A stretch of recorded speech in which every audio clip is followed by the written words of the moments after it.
সাতকানিয়া ও লোহাগাড়াত বন্যাত ক্ষতিগ্রস্ত মানুষের ফাঁসিতে গিয়ে পেভিলিয়াস প্রপার্টিজ লিমিটেড ও লোহাগাড়া ট্রেড সেন্টার বন্যাত বহুত পরিবার বসতঘর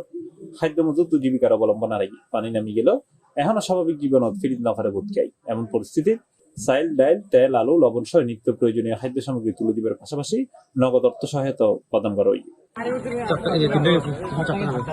2 দিন ব্যাপী এই মানবিক সহায়তা কর্মসূচিতে উপস্থিত আছেন পেভিলিয়াস প্রপার্টিজ লিমিটেডের ম্যানেজিং ডিরেক্টর কবির মোহাম্মদ মহসিন, পরিচালক মোহাম্মদ আমানুল্লাহ আমান, পরিচালক সাফিন কবির, জিএম অ্যাডমিন জিয়াউদ্দিন জাহিন সহ এলাকার গণ্যমান্য ব্যক্তিবর্গ। ওনারা জানান সাতক্ষীরা লোহাগাড়া মানুষ স্বভাবজাত ভাবে ব্যবসায়ী, তারা আসলে ত্রাণ বহন নান আরো এইভাবে ত্রাণ চিন্তা নগরীয় জাস্ট ফর তার পাশে থাকবার অভিপ্রায় ব্যক্ত করে আরা এসে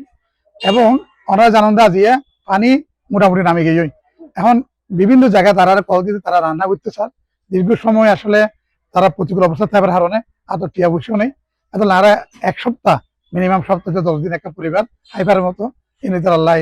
চোল পেঁয়াজ তেল ডাইল নিত্য প্রয়োজনীয় সমস্ত সামগ্রী লয় তারা পাশে দাঁড়াই আর আশা করি আরো খুব আনন্দিত যে তার পাশে সামান্য কিছু আরো উপহার দিবে কি এই সময় আয়োজক হয়ে দুর্যোগের সময় মানুষের পাশে দিয়ে সামাজিক ও নৈতিক দায়িত্ব বন্যাত্ম মানুষের কষ্ট লাঘব করি পেলাই তাদের এই মানবিক কার্যক্রম ভবিষ্যতে অব্যাহত থাকবে।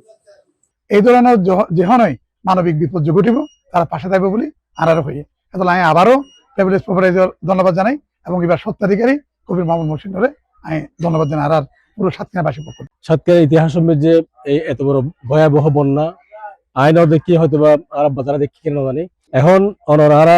কোম্পানির পক্ষ থেকে সামান্য উপহার মেয়েরা আসি আর ওনারা পাশে থাকতাম আর এই সামান্য সহায়তা হয়তো বা এখন দেখি পানি মানে প্রায় পানি শুকিয়ে গিয়ে গই তো এই পানি শুকানোর কারণে কিন্তু মানুষের ওনার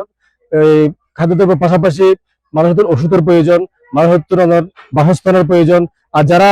ত্রাণ লেগে আসতে গেল এখন ত্রাণ কিন্তু নগদ চেয়ার বেশি প্রয়োজন। সহায়তা পাইলে কৃতজ্ঞতা প্রকাশ করছে ক্ষতিগ্রস্ত পরিবার। স্থানীয়দের মতে বন্যার পানি নামি গেলেও বোধ পরিবার এখনো পুনর্বাসনের অপেক্ষায় আছে, তাই